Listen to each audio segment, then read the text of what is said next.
Black. Not the gentle black that comes when you close your eyes. This is the kind that feels aware. The kind that stares back. Listen. There it is. You're breathing. Slow. Careful. As if something might hear it. Let the last glow drain away. Shadows stretch across the room, patient and deliberate. They gather in corners where the air feels colder. Waiting. For permission. Or for a mistake. The world outside goes quiet. No cars. No voices. No birds. Just the house settling. Just the weight of night pressing in. I'm going to tell you a story. You already know its name. That's what makes it dangerous. Familiarity is fear's sharpest disguise. This is a story you were given before you learned how often adults soften the truth so they can sleep at night. A little girl. Something red. A basket at her side. A forest that looks harmless from far away. And a wolf. You remember the shape of it. The skipping steps. The smiling questions. Where are you going? Who are you visiting? Why are you alone? A grandmother in a bed. A wolf wearing her skin. Big eyes. Big ears. Big teeth. Then relief. A man arrives. Steel flashes. The monster is cut open. Everyone survives. The lesson is neat. The ending is safe. The fear disappears when the book closes. That is not the story you were told. That is the story you were allowed to hear. Because the real one was never meant to comfort you. In the older versions, nothing arrives by accident. There is no miracle. No savior appearing at the perfect moment. There is a huntsman. And he is not a hero. He follows a trail. Blood in the snow. Bones stripped clean. He knows this wolf. Because it has killed before. And if it isn't stopped, it will kill again. The girl does not come back untouched. She tears herself free from the wolf's body, burning, choking, she survives. Her but survival is not sound she doesn't recognize. Survival is transformation. Because the story does not end with one wolf. There is another encounter. And this time, no one comes. No footsteps. No blade. No interruption. She learns what it means to live in a world where predators wear faces. Where paths are suggestions. Where rules fail under teeth. Where safety is always temporary. This is not a story about obedience. It is a story about knowledge. And knowledge leaves scars. The tale was not invented. It was collected. Passed down by women who buried children. Who understood that fear is not cruelty when it keeps someone alive. Warnings without pain are forgotten. That is why this version survived. Because it refused to soften itself. Her name was never Red Riding Hood. That was a gentler lie. Her real name was Rotkäppchen. Little Red Cap. Not a hood. Not a cloak. A cap. Small. Bright. Sewn by her grandmother's hands. A gift of love. And a signal. It marked her as cherished. It also made her visible. And in the woods, visibility is an invitation. Get comfortable. It won't last. Listen closely. This story does not begin with a wolf watching from the trees. It begins with a mother standing at the forest's edge. Knowing exactly what lives inside it. Knowing the stories. Knowing the risk. And still making a choice. A choice that could cost her daughter everything. The girl has no name beyond her cap. No age we can hold on to. No past we are allowed to keep. She is every child sent somewhere unsafe because there was no better option. She lived near the forest, centuries ago, when the woods were not symbols. They were territory. Forests so dense that sunlight died before reaching the ground. Places where sound vanished. Where paths shifted. Where wolves were not metaphors. They were hunger. They took animals. And sometimes, they took children. The villagers knew this. They whispered. They warned. And when morning came, they sent her anyway. Because fear does not stop necessity.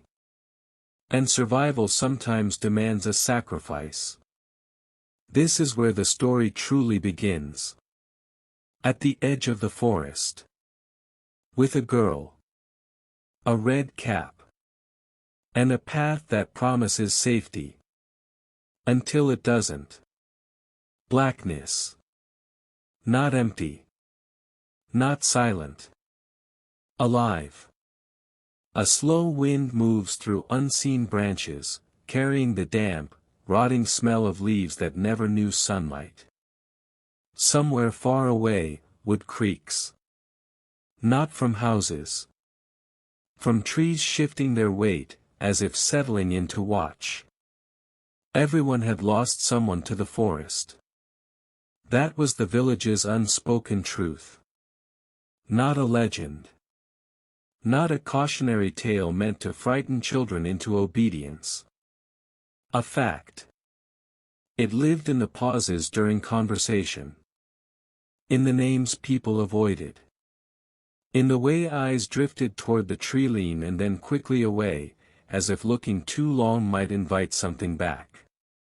A brother who went hunting before dawn and never returned. His rifle was found weeks later, snapped clean in two, resting against a stump like it had been placed there deliberately. A sister who stepped just a few feet off the path to gather mushrooms, only for a moment, because she was sure she could still see the trail. An aunt who lived alone. Who liked the quiet. Who said the forest spoke to her kindly. She was found one spring after the thaw. What remained of her, anyway?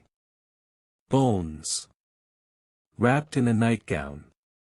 The forest kept the rest. No one argued about whether the woods were dangerous. That question had been settled generations ago. Children learned the rules as soon as they could walk without falling. Stay on the path. Never leave the path. The path is safety. The path is order. The path belongs to people. Everything beyond it has teeth. The path was more than dirt pressed into a line. It was memory. It was law. It was the fragile boundary between being remembered and becoming a warning. Little Red Cap understood this. Not because it was explained, but because fear was everywhere.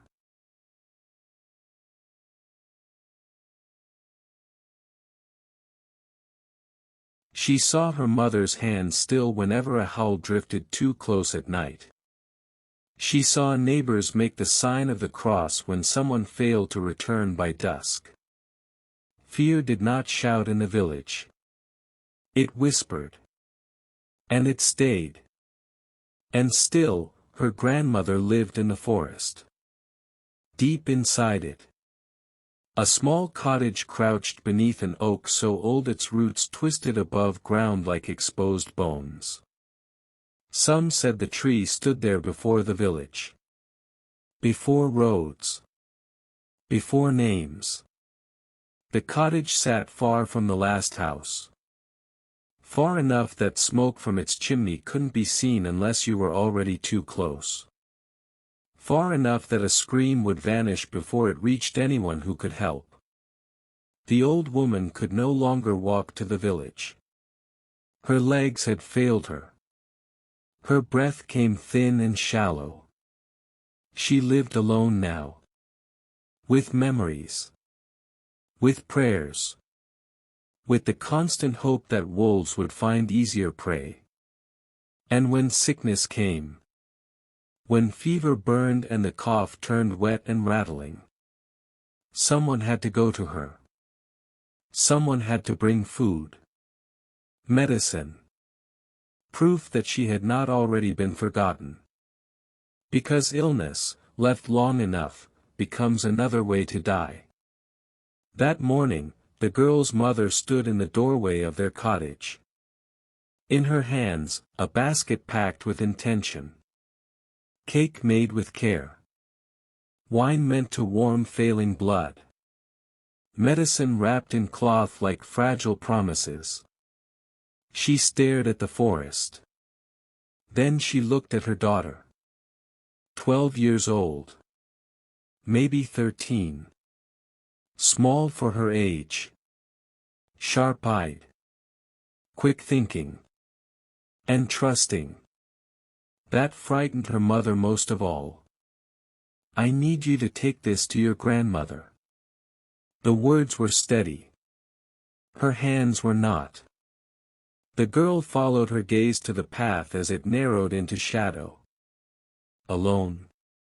Fear, guilt, and necessity twisted behind her mother's eyes.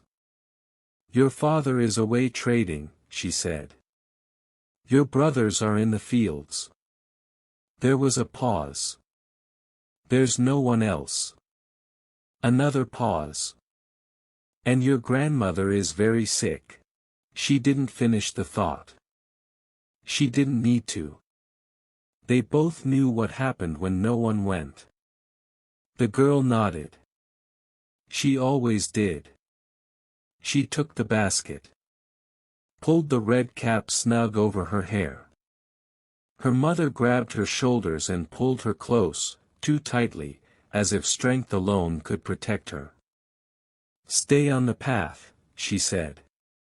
Do not leave it. Do not stop. Do not talk to anyone.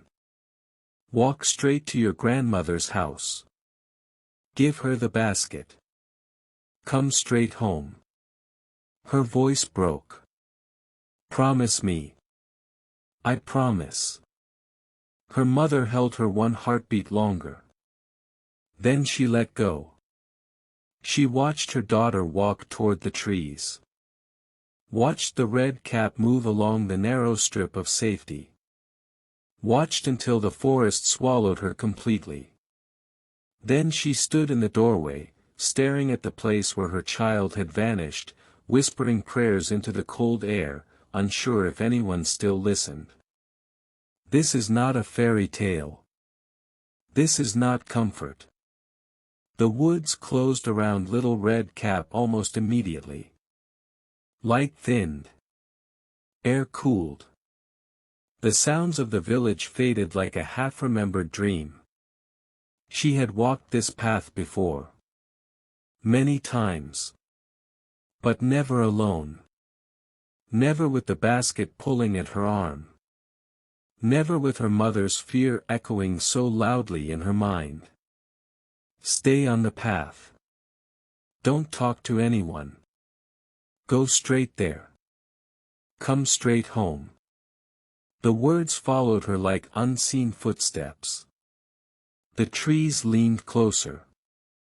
And somewhere deeper in the forest, something noticed the red cap moving between the trunks. The forest tightens.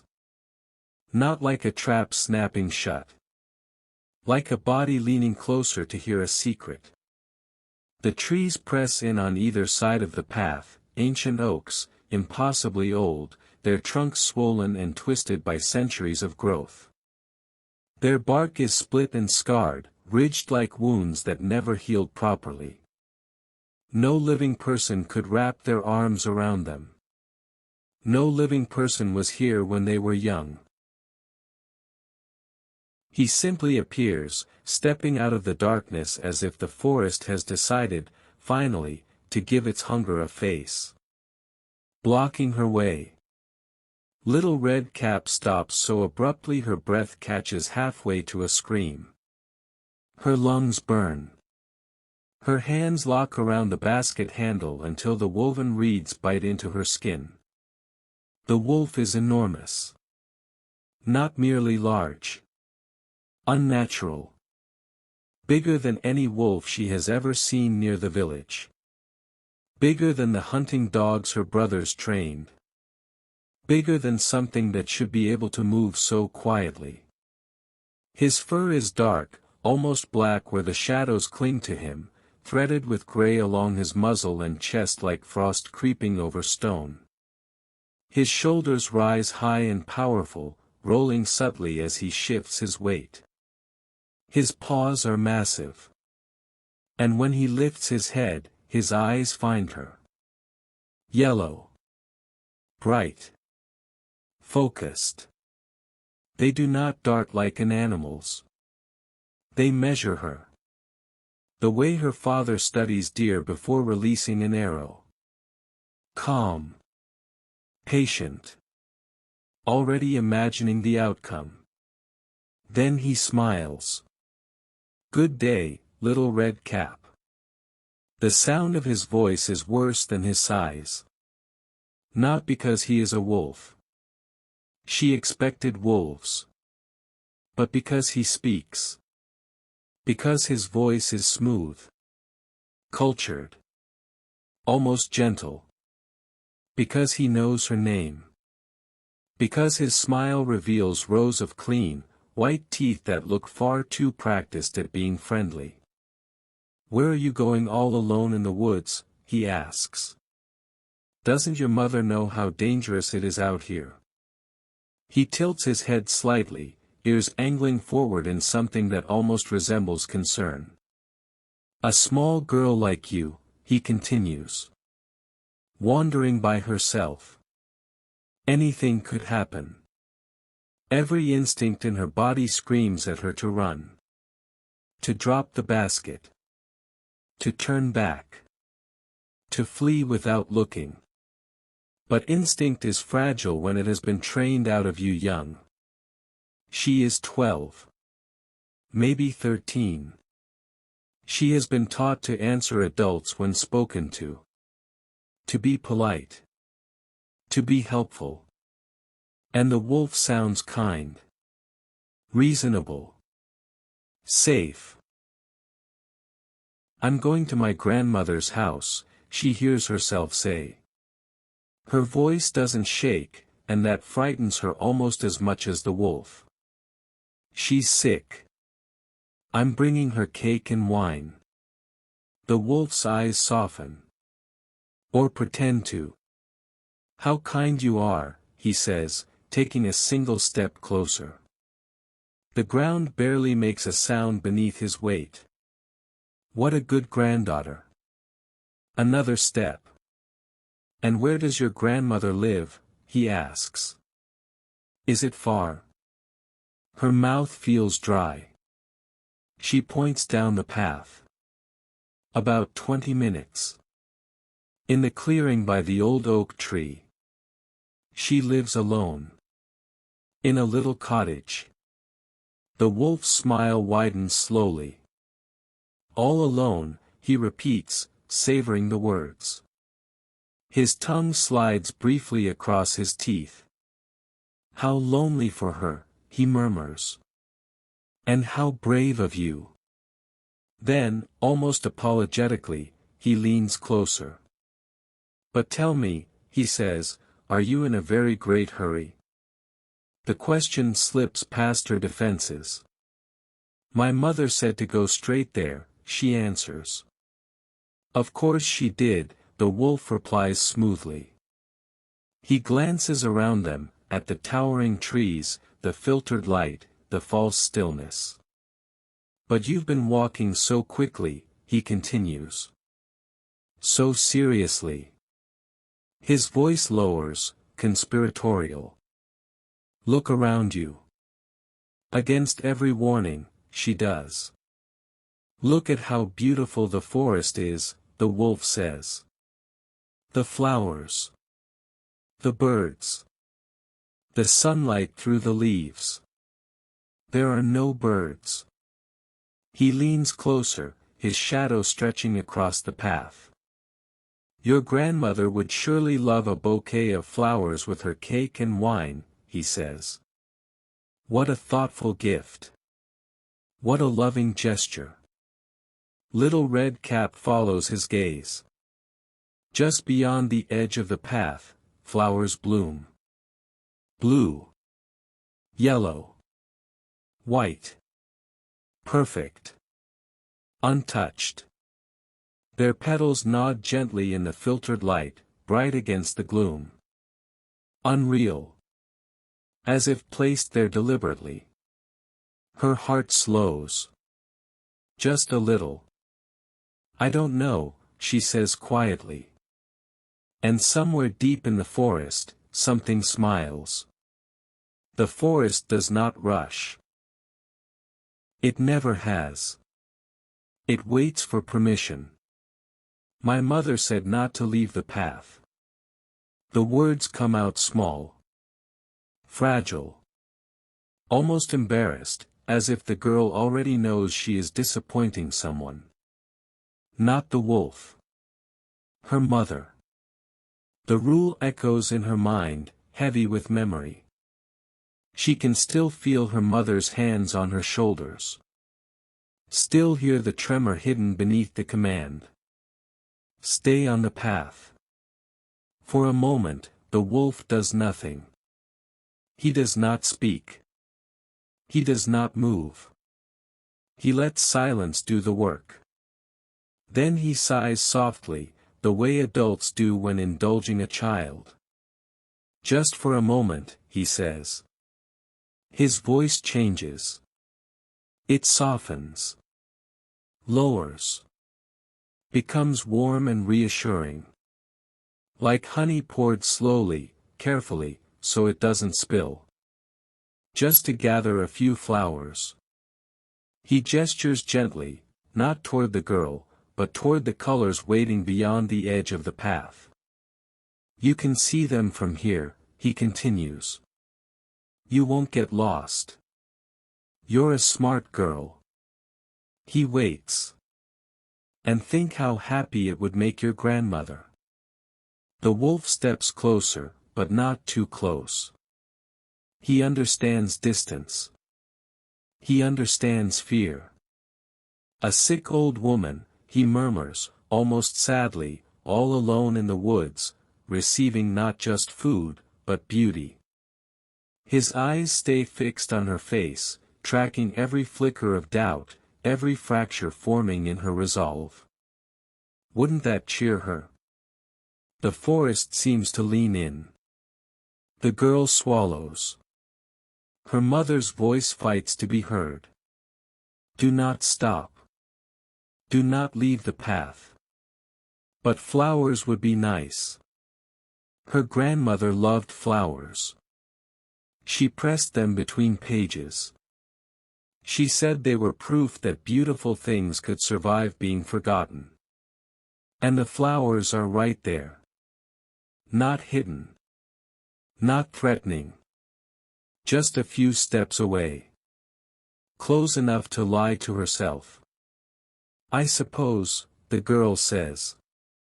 The word feels heavy as it leaves her mouth. Just a few wouldn't hurt. The wolf's smile widens slowly. Not a grin. A revelation. Of course not, he says, his teeth catching the light. What could possibly go wrong? The moment her shoe sinks into the moss, the forest exhales. Not loudly. Relieved. The rules loosen. The protection breaks. She steps into the undergrowth, bending to pluck color from shadow. Blue. Yellow. White. She hums softly, following a butterfly that flutters just far enough ahead to keep her moving. One flower becomes two. Two become five. She drifts deeper between the trees. The path slips out of sight. Time follows it. The wolf watches. Patient. Satisfied. Then he turns. And runs. He does not crash through the forest. He moves through it. Leaping fallen logs. Sliding between trunks. Splintering brush beneath his paws without slowing. Streams part for him. Roots do not trip him. This is not a chase. It is a commute. The forest knows him. And while the girl wanders, while she laughs quietly at butterflies and loses track of minutes, the wolf takes the straightest line to her grandmother's house. The young one can wait, he thinks. She is slow. Gentle. Foolish enough to trust. There is no urgency. First the old woman. First the easy thing. First the appetizer. The cottage sits exactly where the girl said it would. A small, hunched structure in a clearing, surrounded by oaks so old their roots rise from the ground like clenched fists. Smoke curls weakly from the chimney, thin and uncertain. Occupied. Alone. Perfect. The wolf circles once, assessing. One room. A door. Two windows. A bed in the corner. No escape. He knocks. The sound does not belong in the forest. Too deliberate. Too human. From inside, a voice trembles. Who is it?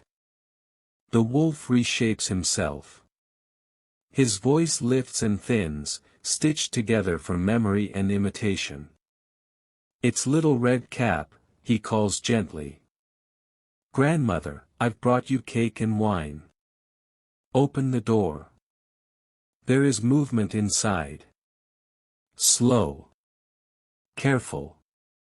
Painfully weak. The latch is broken, the old woman calls. Just lift it and come in. The wolf smiles. He lifts the latch. He opens the door. And steps inside. The grandmother stands by the hearth, one hand gripping the mantle for balance. She is older than she feels, thinner than she should be. Her white hair hangs in a braid down her back, trembling with each breath. She wears a nightgown and cap, pulled on in haste. She looks up. And sees the wolf. For a heartbeat, nothing moves. Recognition. Understanding. Then terror. Her mouth opens. The scream never arrives. The wolf crosses the room in 2 bounds. His jaws close around her before sound can escape. Before she can turn. Before she can reach the door. She fights. She does. Her fists strike his skull, weak, desperate. Her nails rake his muzzle, leaving thin red lines that mean nothing. She kicks, thrashes, prays. It is not enough. The wolf's throat works. Once. Twice. 3 times. And the grandmother slides down. Into darkness. Into heat. Into crushing, wet confinement. She is alive. She knows she is alive. The burning. The tightening walls. The thinning air. She understands, in those final moments, that she is being eaten. That no one is coming. That her granddaughter is walking into the same lie.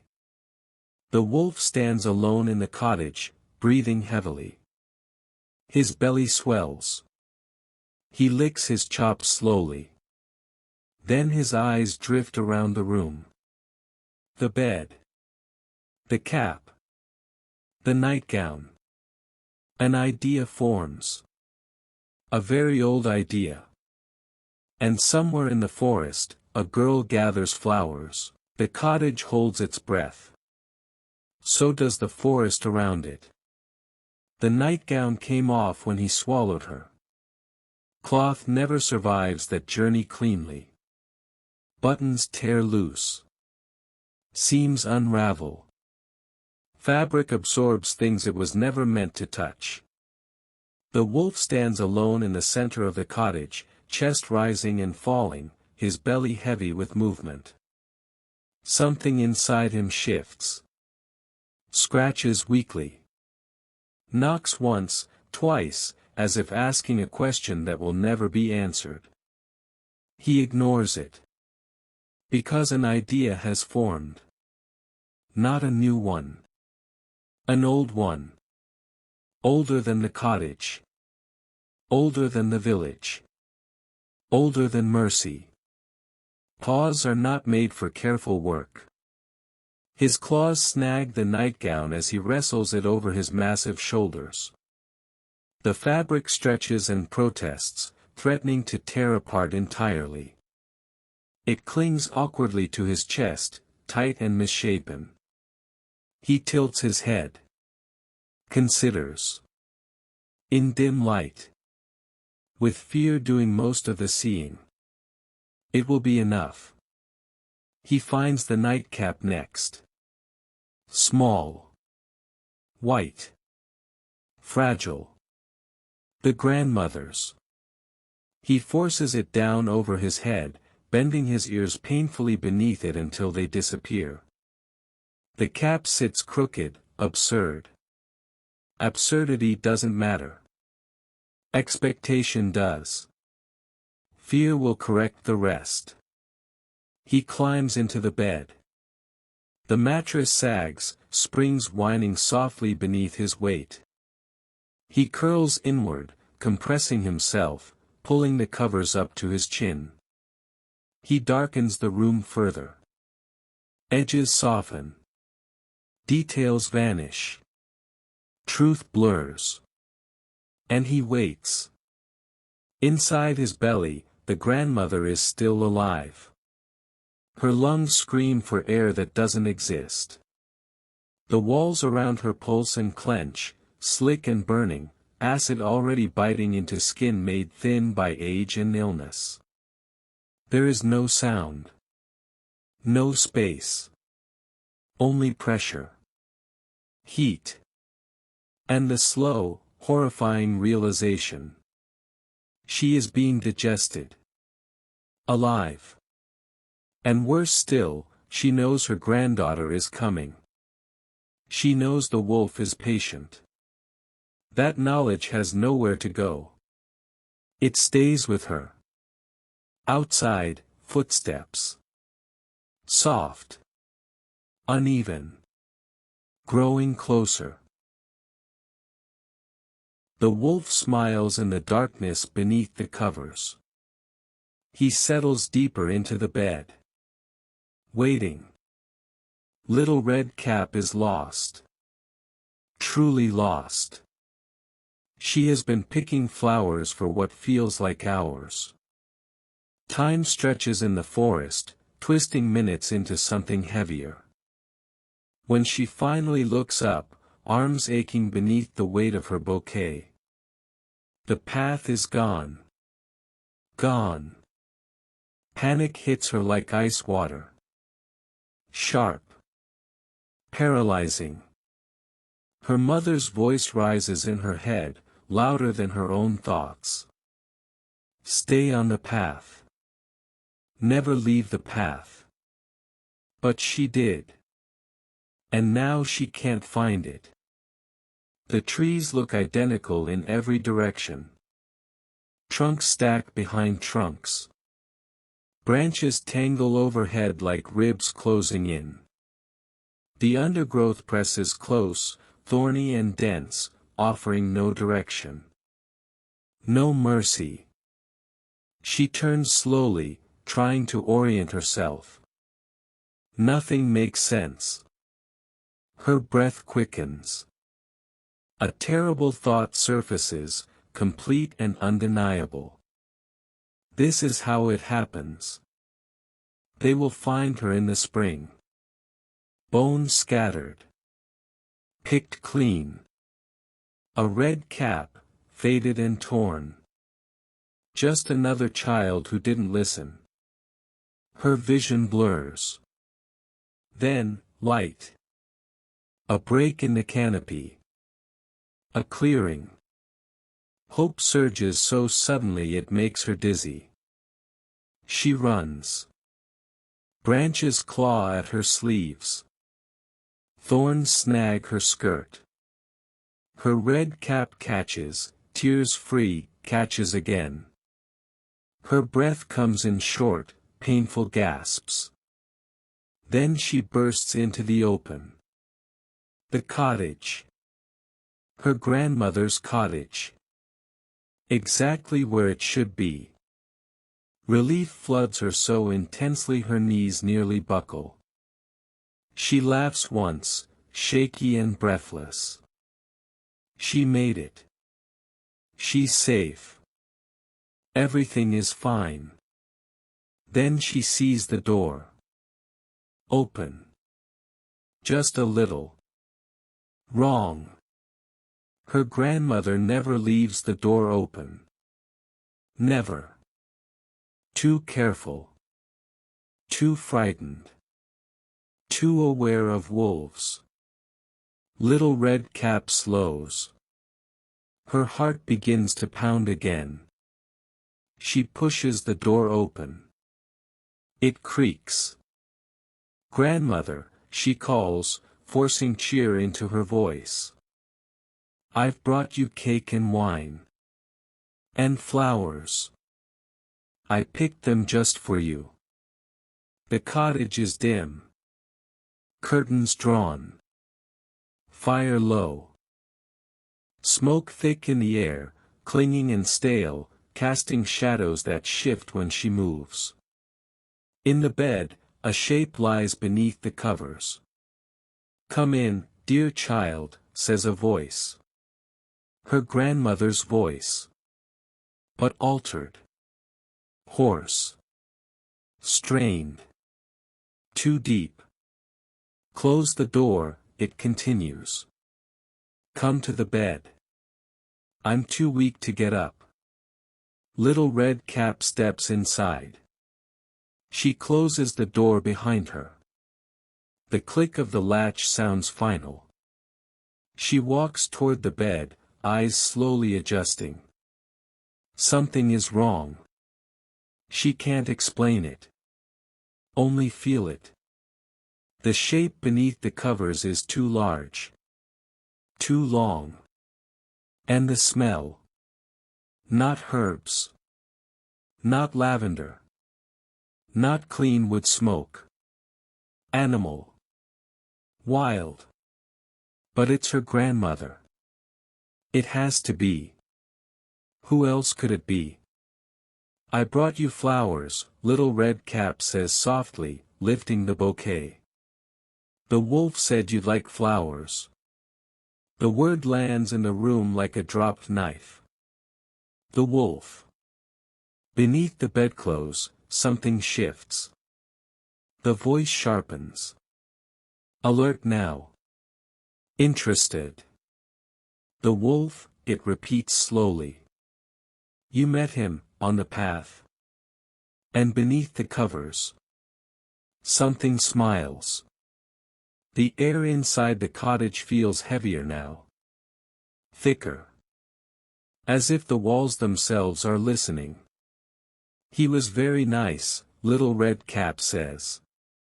The words sound wrong the moment they leave her mouth, too innocent, too trusting. Like a child repeating something she wants desperately to believe. He suggested I pick flowers for you. From the bed comes a sound. Low. Wet. Almost laughter. Almost a growl. How kind of him, the voice replies, lingering on the words, savoring them. Come closer, child, it says softly. Let me see you. Little Red Cap takes a step forward. Then another. Her heart begins to hammer, fast and painful, each beat echoing in her ears. Something deep inside her screams that this is wrong, but fear has already tangled itself with obedience.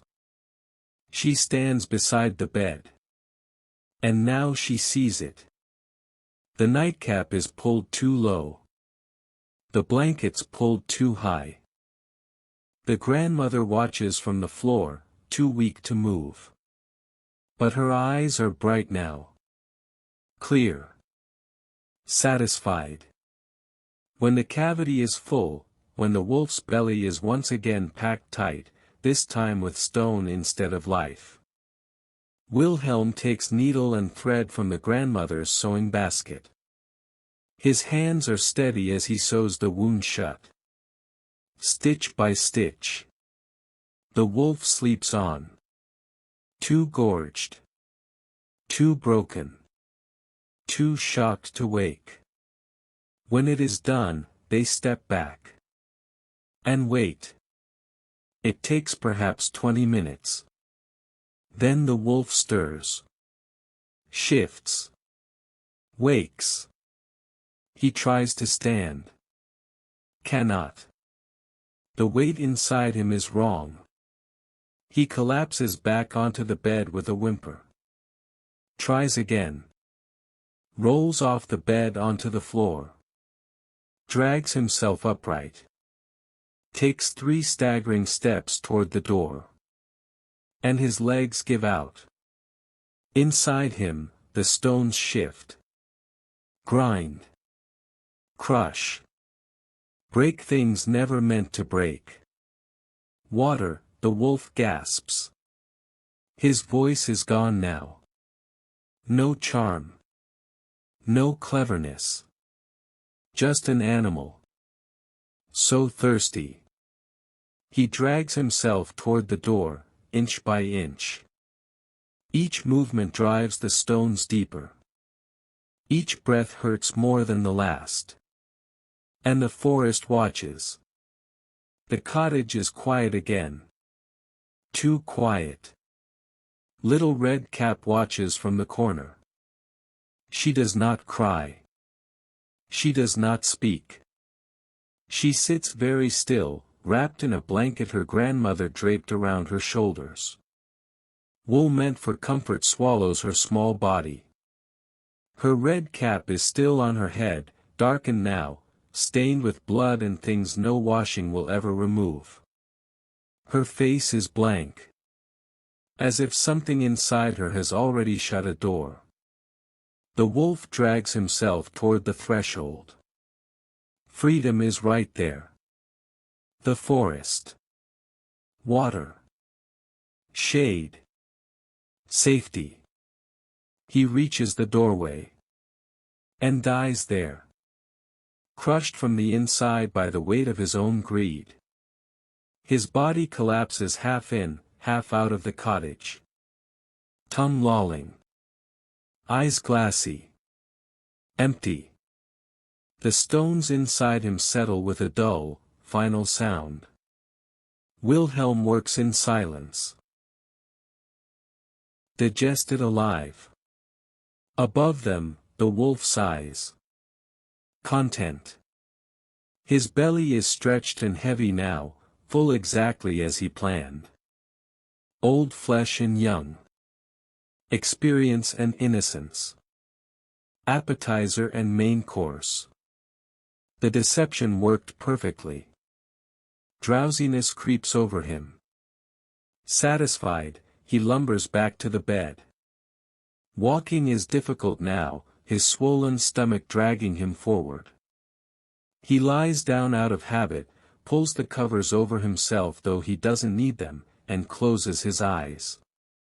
Within minutes, he is snoring. Deep. Rattling. The kind of snore that shakes his entire body. The cottage falls silent except for that sound. And in the dark, grandmother and granddaughter weep without tears. And wait.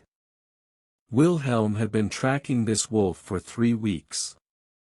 It started with livestock. A sheep from the Muller farm, throat torn out, most of the carcass dragged into the trees.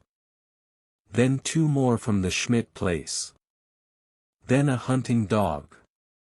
A big one. Mean. The kind that should have been able to defend itself. It was found dead near the tree line. Half eaten. The wolf was getting bolder. Getting hungrier. And Wilhelm knew what came next. Children.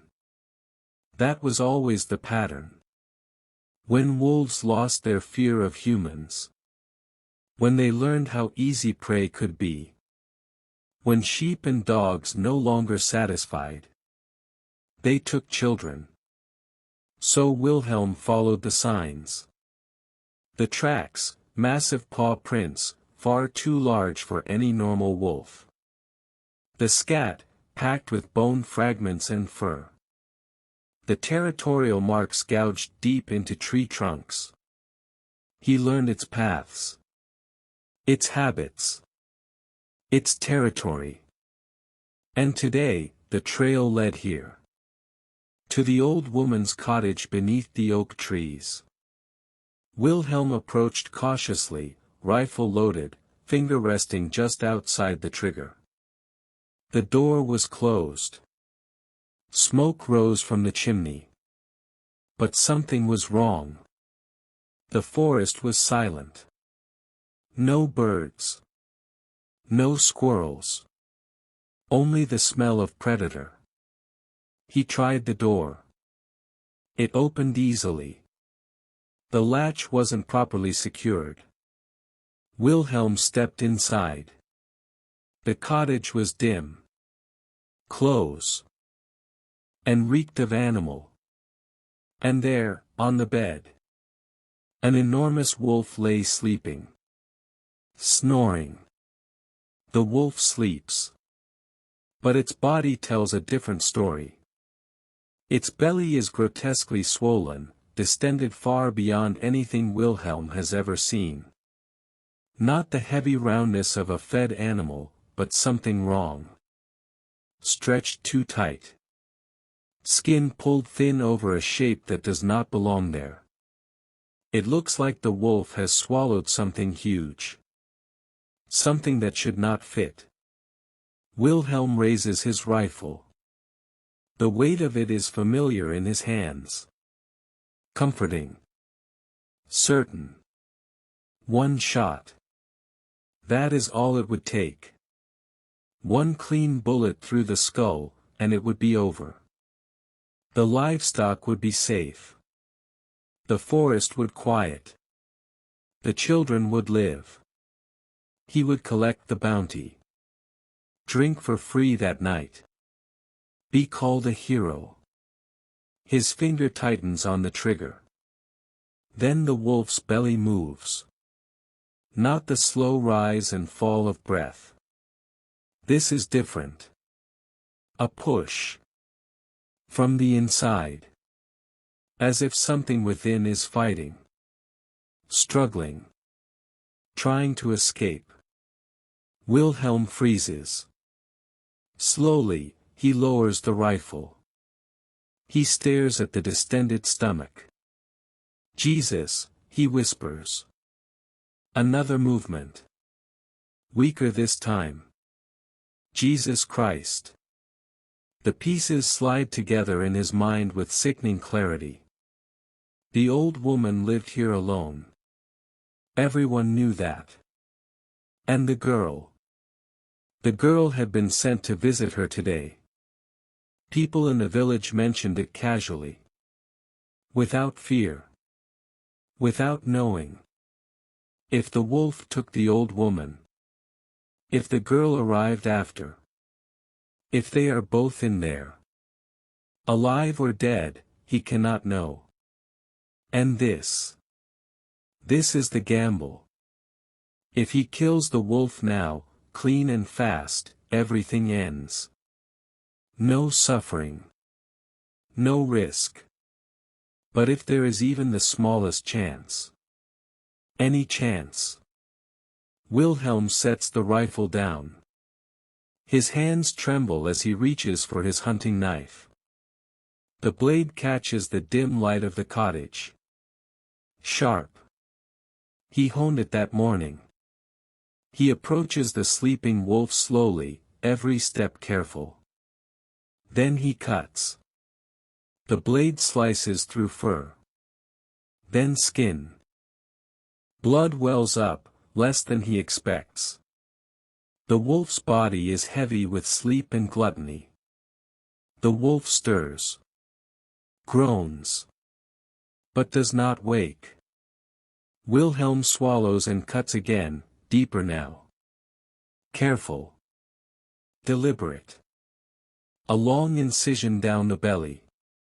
He works slowly, fighting the urge to rush, terrified of going too far.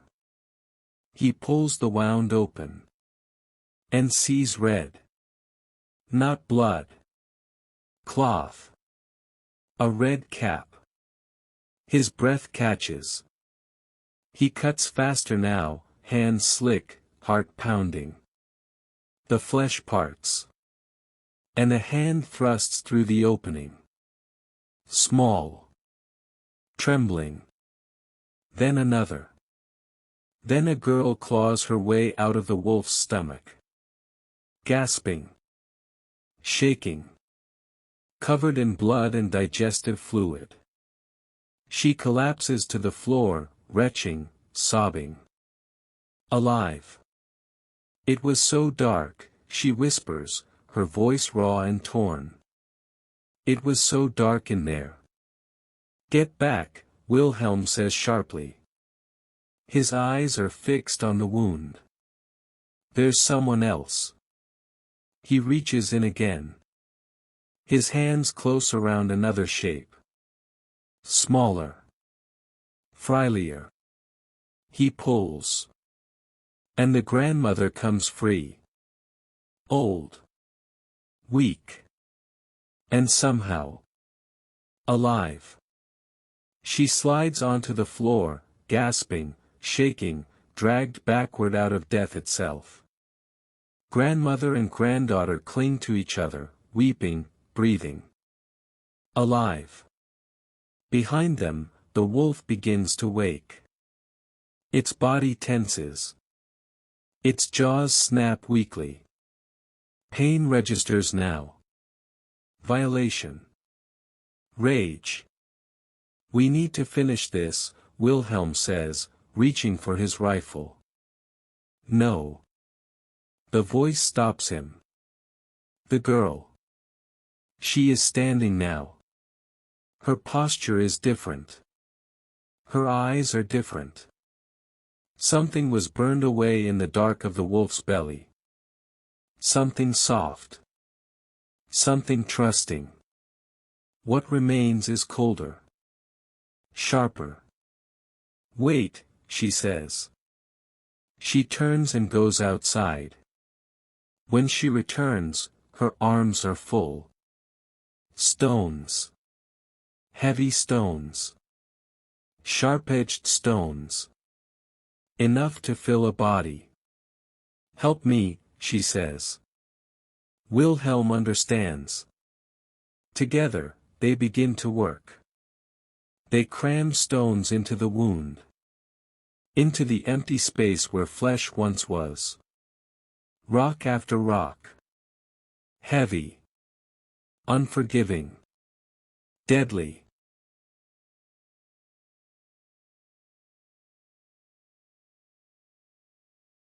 The grandmother watches from the floor, too weak to move. But her eyes are bright now. Clear. Satisfied. When the cavity is full, when the wolf's belly is once again packed tight, this time with stone instead of life. Wilhelm takes needle and thread from the grandmother's sewing basket. His hands are steady as he sews the wound shut. Stitch by stitch. The wolf sleeps on. Too gorged. Too broken. Too shocked to wake. When it is done, they step back. And wait. It takes perhaps 20 minutes. Then the wolf stirs. Shifts. Wakes. He tries to stand. Cannot.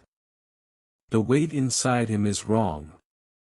He collapses back onto the bed with a whimper. Tries again.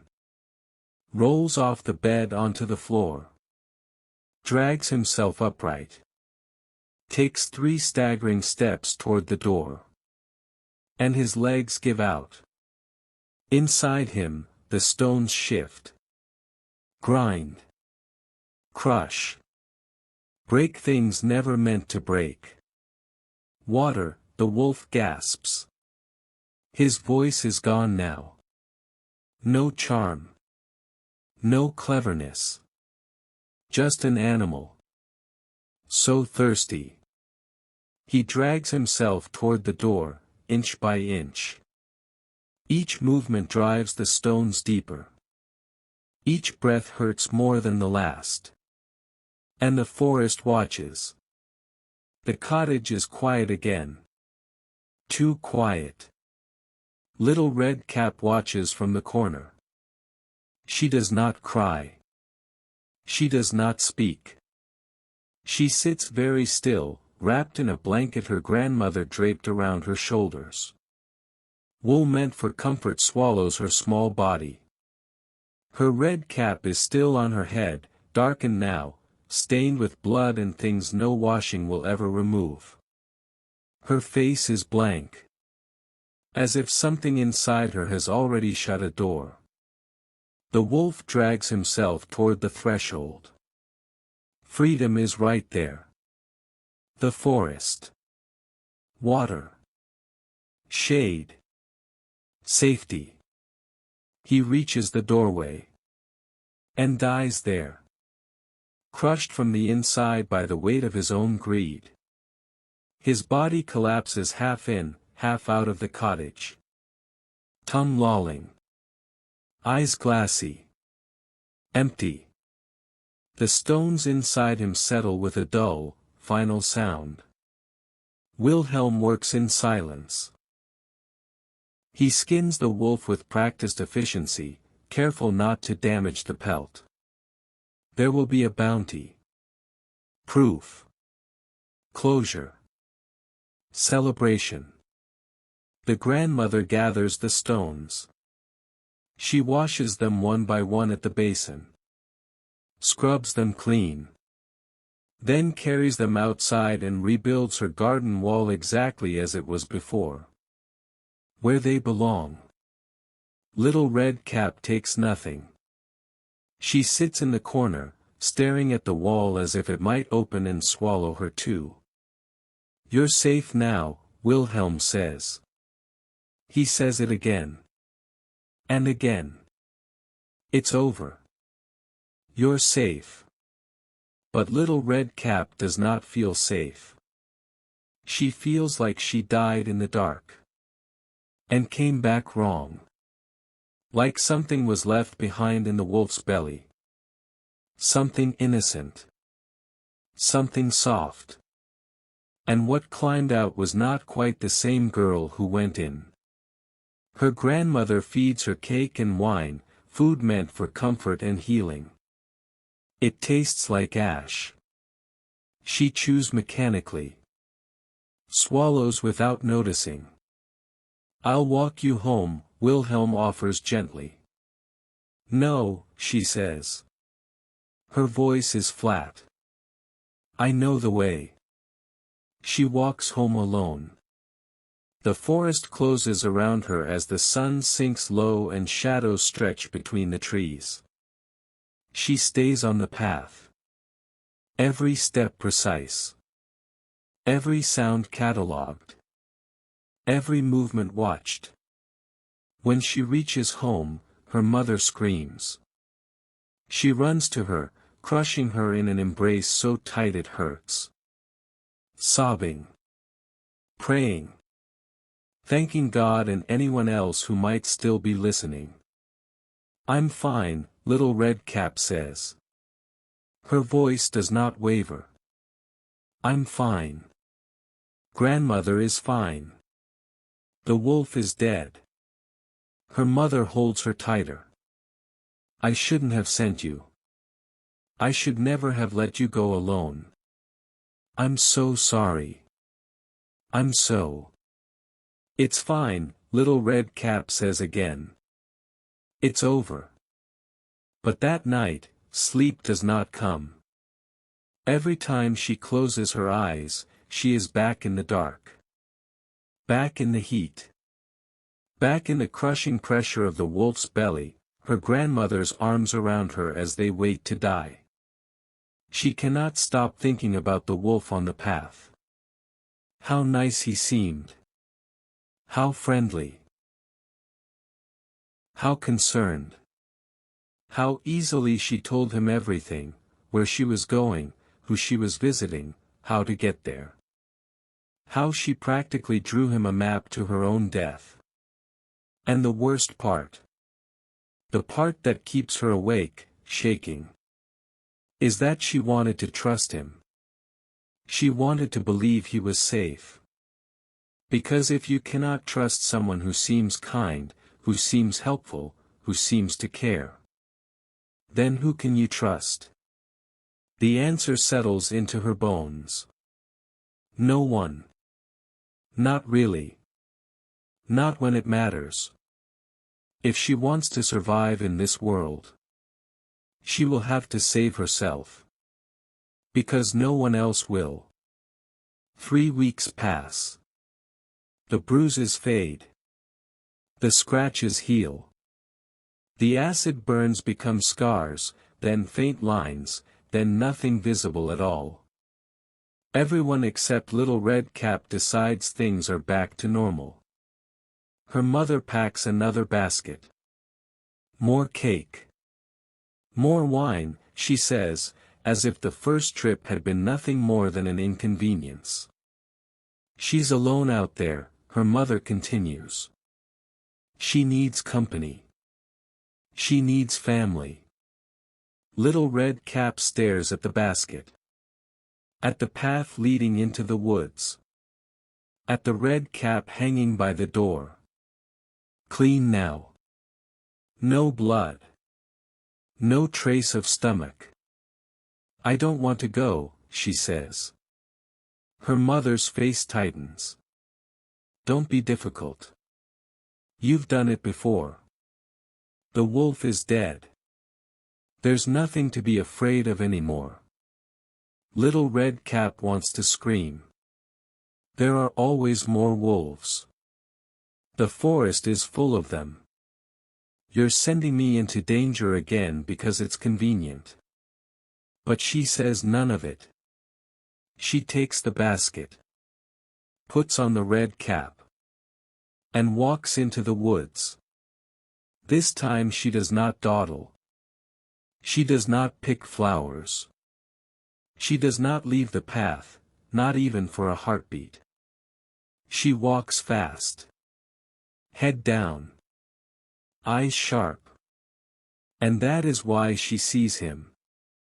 The second wolf. He steps out of the trees ahead of her, blocking the path, just like the first. Smaller. Younger. But just as hungry. "Good day, Little Red Cap," the wolf says, smiling. "Where are you?"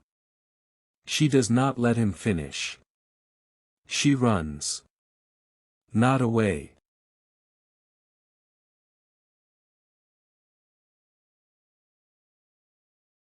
The cottage holds its breath.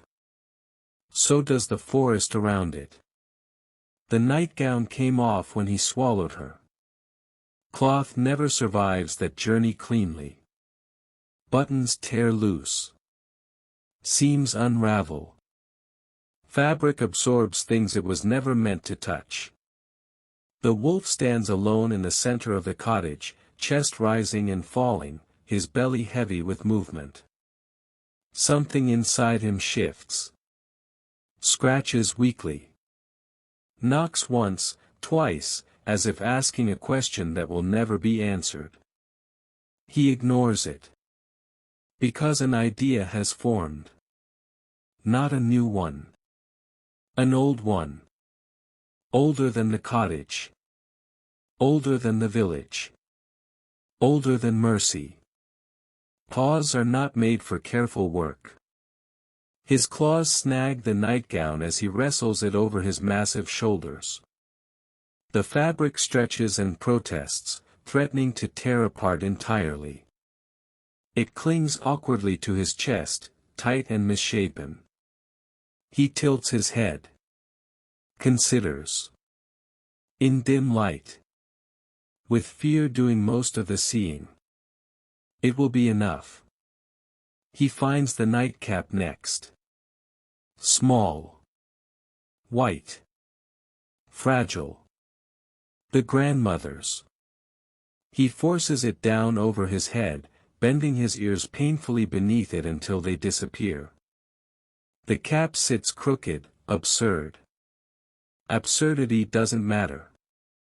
Expectation does. Fear will correct the rest. He climbs into the bed.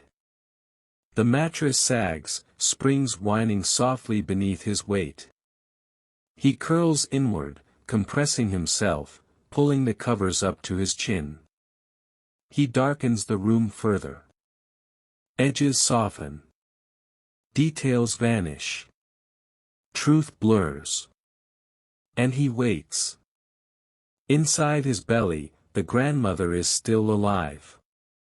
Her lungs scream for air that doesn't exist. The walls around her pulse and clench, slick and burning, acid already biting into skin made thin by age and illness. There is no sound. No space. Only pressure. Heat. And the slow, horrifying realization. She is being digested. Alive. And worse still, she knows her granddaughter is coming. She knows the wolf is patient. That knowledge has nowhere to go. It stays with her. Outside, footsteps. Soft. Uneven. Growing closer. She watches the moment understanding reaches him. This time, the prey was waiting. This time, there is no huntsman. No rescue. No mercy. Only heat. Only water. Only death. And two women who remember what it means to be hunted. The thrashing slows. Stops. Silence creeps back in. The wolf floats in the trough, blistered and still. Something settles in little Red Cap's chest. Not joy. Not relief. Something heavier. Something like justice. Like balance restored. The grandmother speaks softly. We did that. She looks at her granddaughter. Not a huntsman. Not a man. Us. Little Red Cap nods. We did, she says. Her voice is steady. We saved ourselves. Later, they drag the body into the woods and leave it for scavengers. No pelt. No trophy. Some deaths do not deserve celebration. They clean the trough. Drain the water. Make fresh tea. They sit together in the cottage as night falls. Two survivors. No longer waiting for rescue that may never come. There will be more, the grandmother says eventually. Not wolves, maybe, but predators.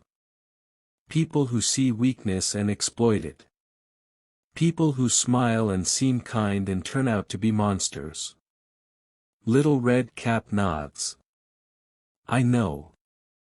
The grandmother studies her. But now you know something else. What? That you can fight back.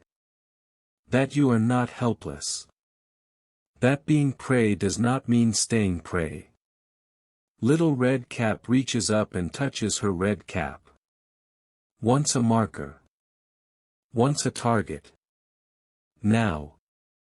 A reminder. The forest will always have teeth. But so will she.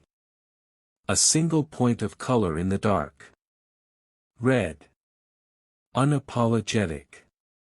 Unhidden. The cap. The small red cap her grandmother sewed with careful hands. Every stitch an act of love. It was meant to keep her warm. Meant to help her be found if she ever wandered too far. Meant to say, this child belongs to someone. But love, in the forest, is complicated. Because the same thing that makes you visible to those who care also makes you visible to those who hunt. The cap marked her. Tracked her.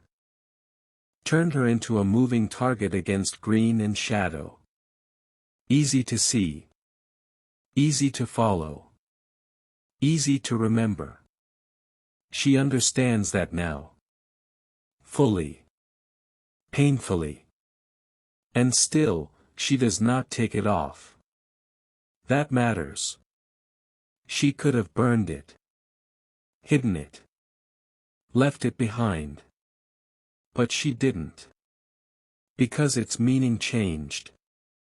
It no longer says, here I am. I am small. I am trusting. I am safe. Now it says something else. Here I am. I survived. I remember. And I am watching. It is no longer an invitation. It is a warning. Let the wolves come. She will be ready. And this is where the story stops pretending. Because this was never about wolves. Not really. It was never about animals with fur and teeth and yellow eyes. It is about predators. The ones who don't look like predators. The ones who never announce themselves. The ones who smile. The wolf on the path, the one who asks gentle questions, offers helpful suggestions, sounds reasonable, concerned, safe, that wolf exists everywhere. That wolf is grooming. It is the slow construction of trust. The careful lowering of defenses. The weaponization of kindness. Where are you going? Who are you visiting? What a good girl you are. Let me help you. Nothing threatening. Nothing obvious. Just interest. Just care. Just attention. Little Red Cap does exactly what she has been taught to do. She is polite. She is honest. She answers when spoken to. And in doing so, she gives the wolf everything he needs. A destination. A timeline. A map. She hands him the keys to the door he plans to walk through.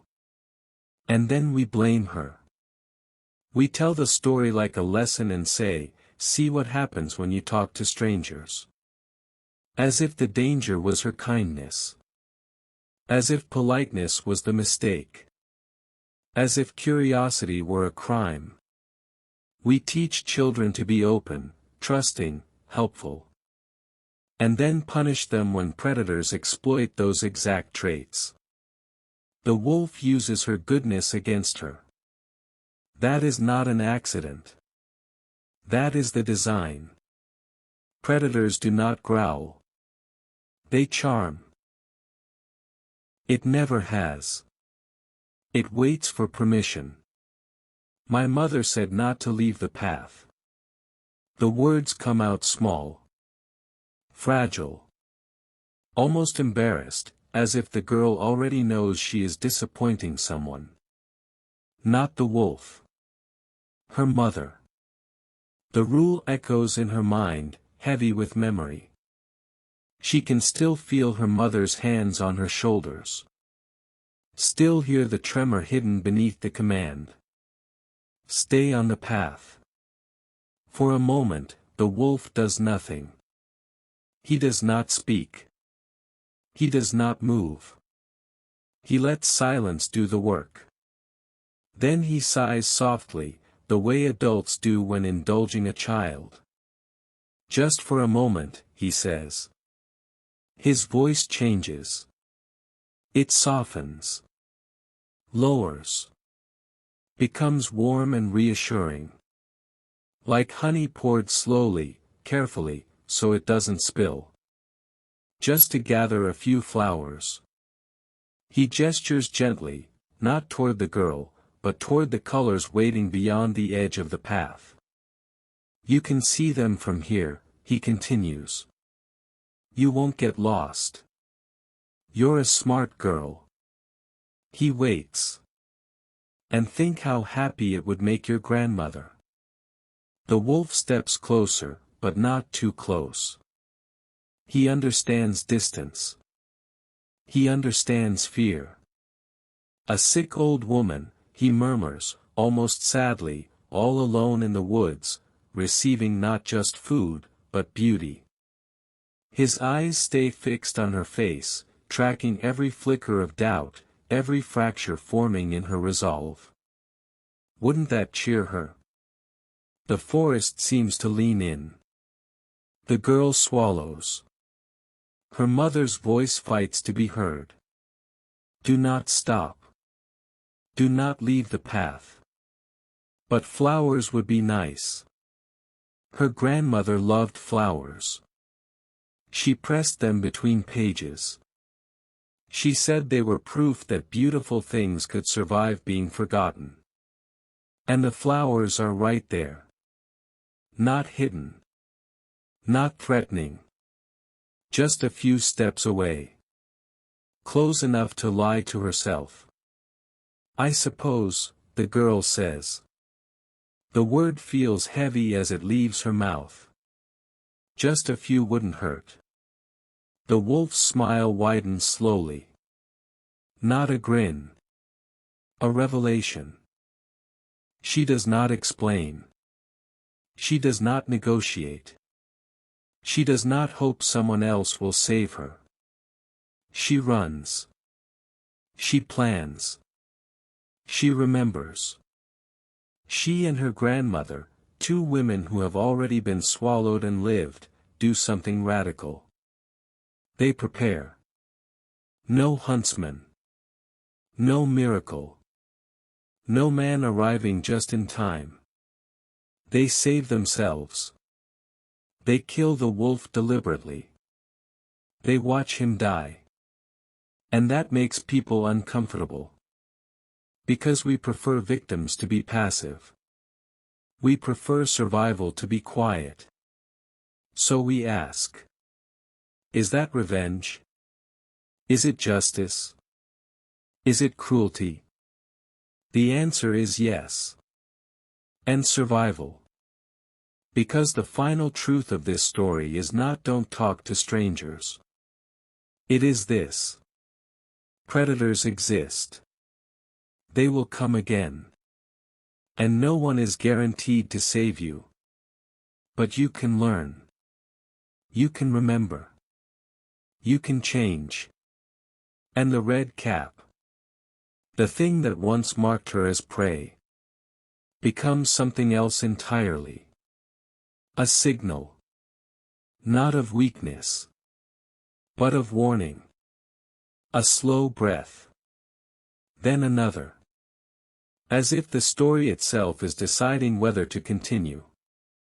And here is the part we are never taught how to say out loud. The part that makes adults shift in their chairs. The part that gets erased, rewritten, softened, sanded down. The story says this. It is okay to fight back. It is okay to be angry. It is okay to feel rage instead of forgiveness. It is okay to want your attacker gone from the world. It is okay to feel something dark and satisfying when they finally suffer. That truth is dangerous. So we hide it. We tell children different stories. Stories where rescue always comes. Where obedience is rewarded. Where survival is clean and polite. Wait. Be still. Be good. Someone stronger will save you. But the old version, the one whispered, not printed, does not lie like that. It is told by women who buried children. By women who survived men who smiled first. By women who learned that help does not always arrive in time. That version says, save yourself. Be angry. Be sharp. Be dangerous if you have to be. Survive. We are taught that the path is safety. The path is rules. The path is obedience. The path is civilization. Stay on it and nothing bad will happen.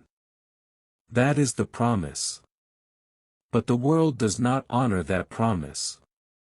The world demands that we leave the path. It demands trust. Conversation. Risk. You cannot live without stepping off the trail sometimes. And predators know this. They do not drag you screaming into the trees. They invite you. Just for a moment. Just to help. Just be kind. Just pick the flowers. Just answer the question. Just don't be rude. And suddenly the rules that were meant to protect you are being used against you. So what is the right choice? Stay on the path and never truly live.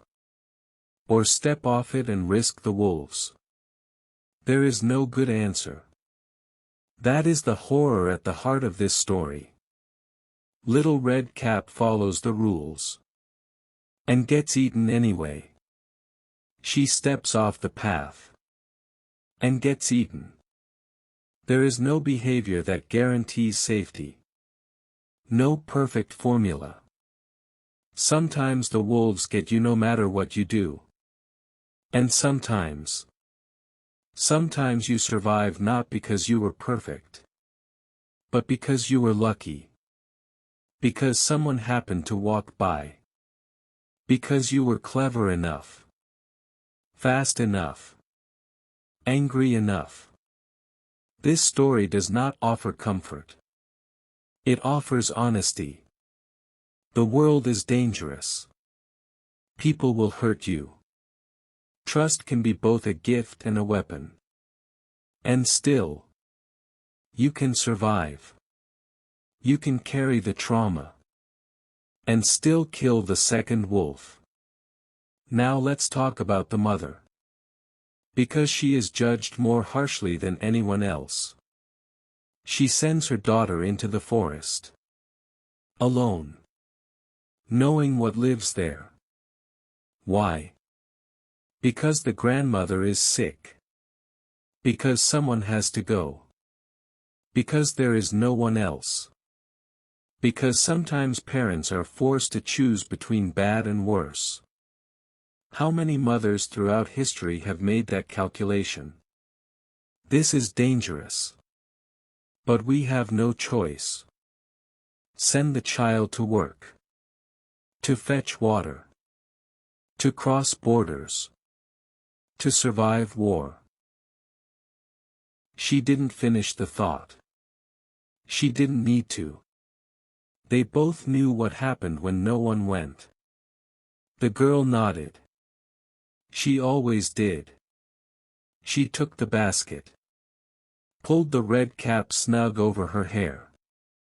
Her mother grabbed her shoulders and pulled her close, too tightly, as if strength alone could protect her. "Stay on the path," she said. "Do not leave it. Do not stop.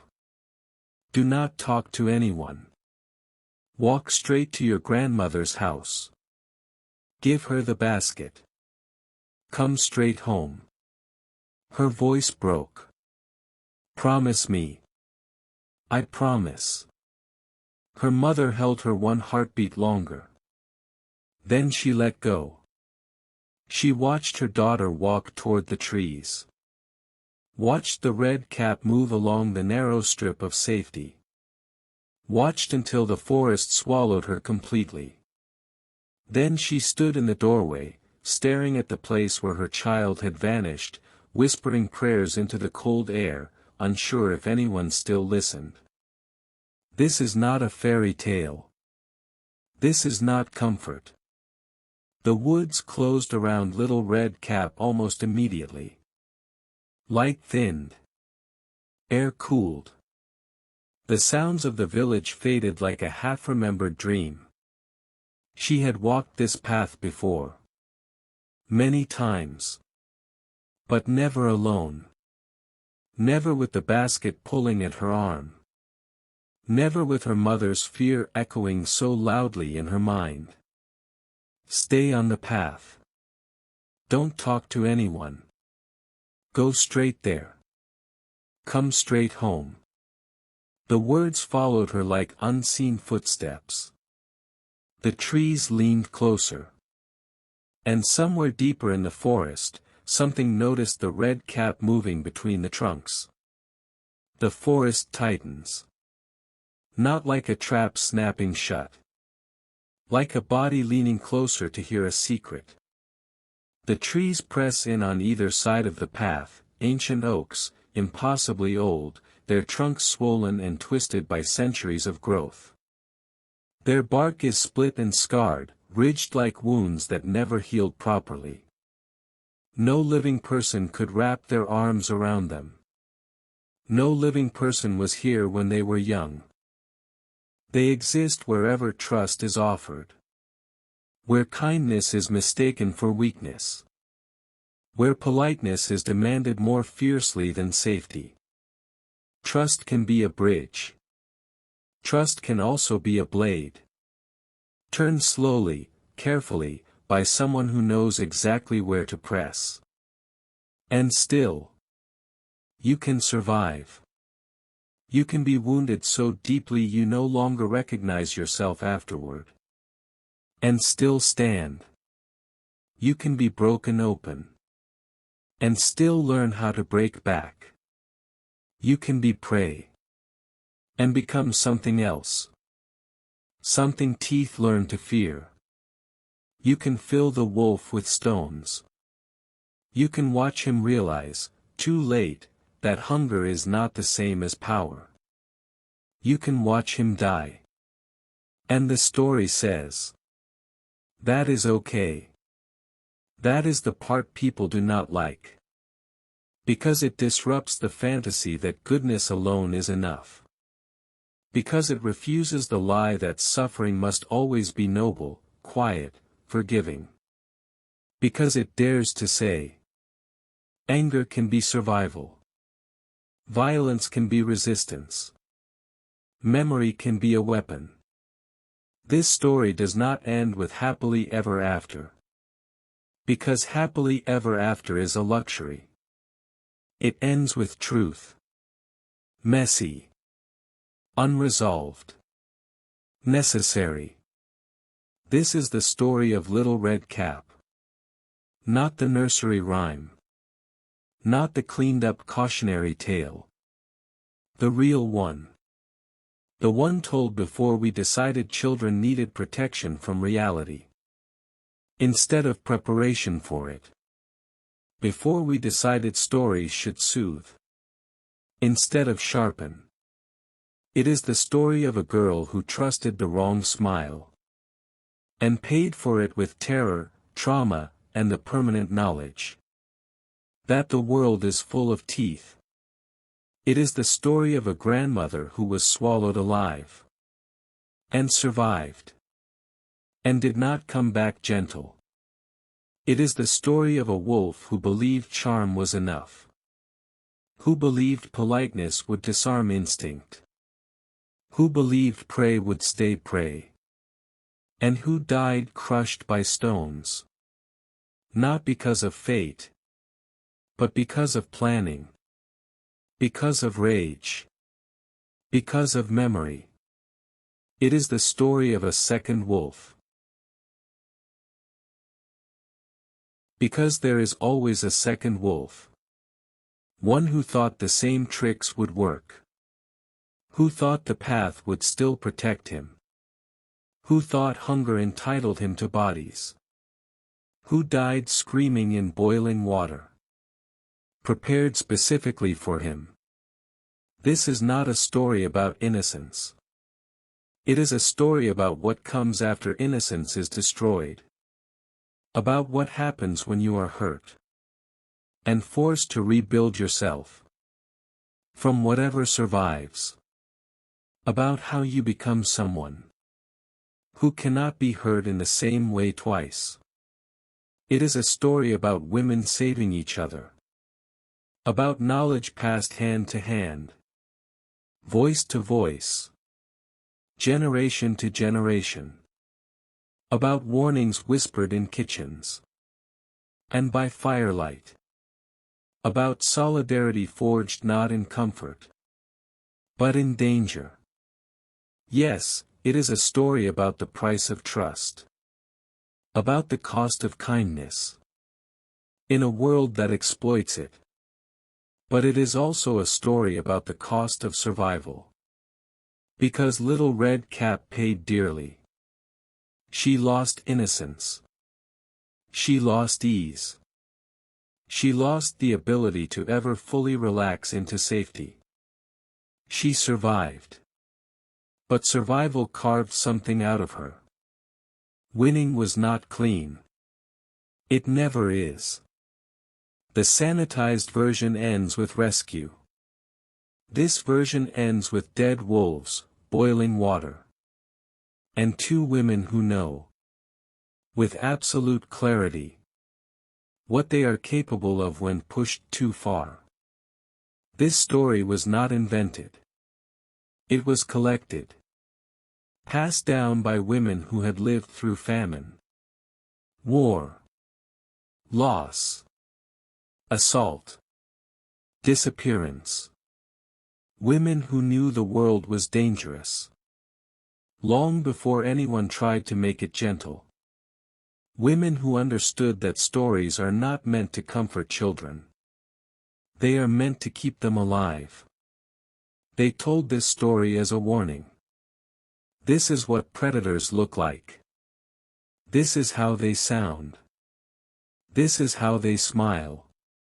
This is how they gain your trust. This is how they isolate you. This is how they strike. But they also said, this is how you survive. This is how you remember. This is how you fight back.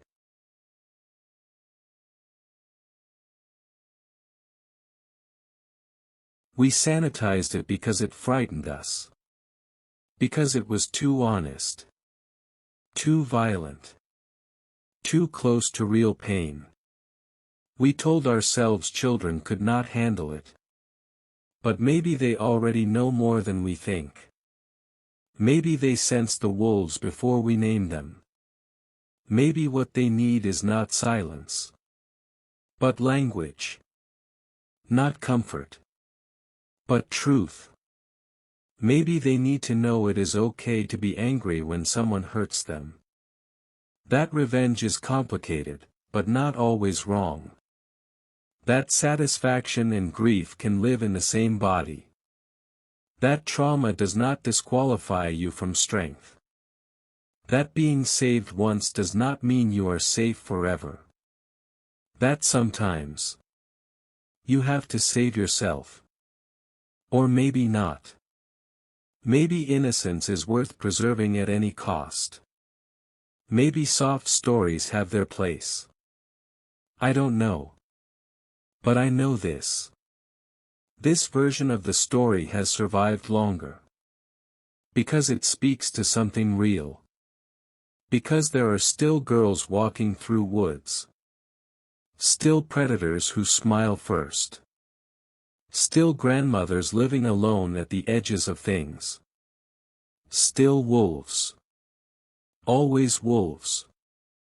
But there are also still survivors. Still girls who claw their way out of darkness. Still women who refuse to disappear quietly. Still red caps moving through the forest. Marks of girls who are visible. Who are loved. Who are remembered. Who refuse to vanish. The story has not ended. It is being told right now. Every day, someone is groomed. Every day, someone is hurt. Every day, someone survives. In every kitchen where a grandmother teaches a granddaughter. This is how you boil water. This is how you watch carefully. This is how you kill a wolf. So sleep now. But not too deeply. Dream of deep woods and narrow paths. Dream of red caps and sharp teeth and boiling water. Dream of girls who were swallowed. And climbed out again. Changed. But alive. Dream of grandmothers who did not look away. Dream of wolves who underestimated their prey. And paid for it slowly. And when you wake, remember this. The path is still there. The woods are still dangerous. The wolves are still hungry. But now, you know. You know how they work. You know how they lie. You know how they die. You know prey can have teeth. You know survival is ugly.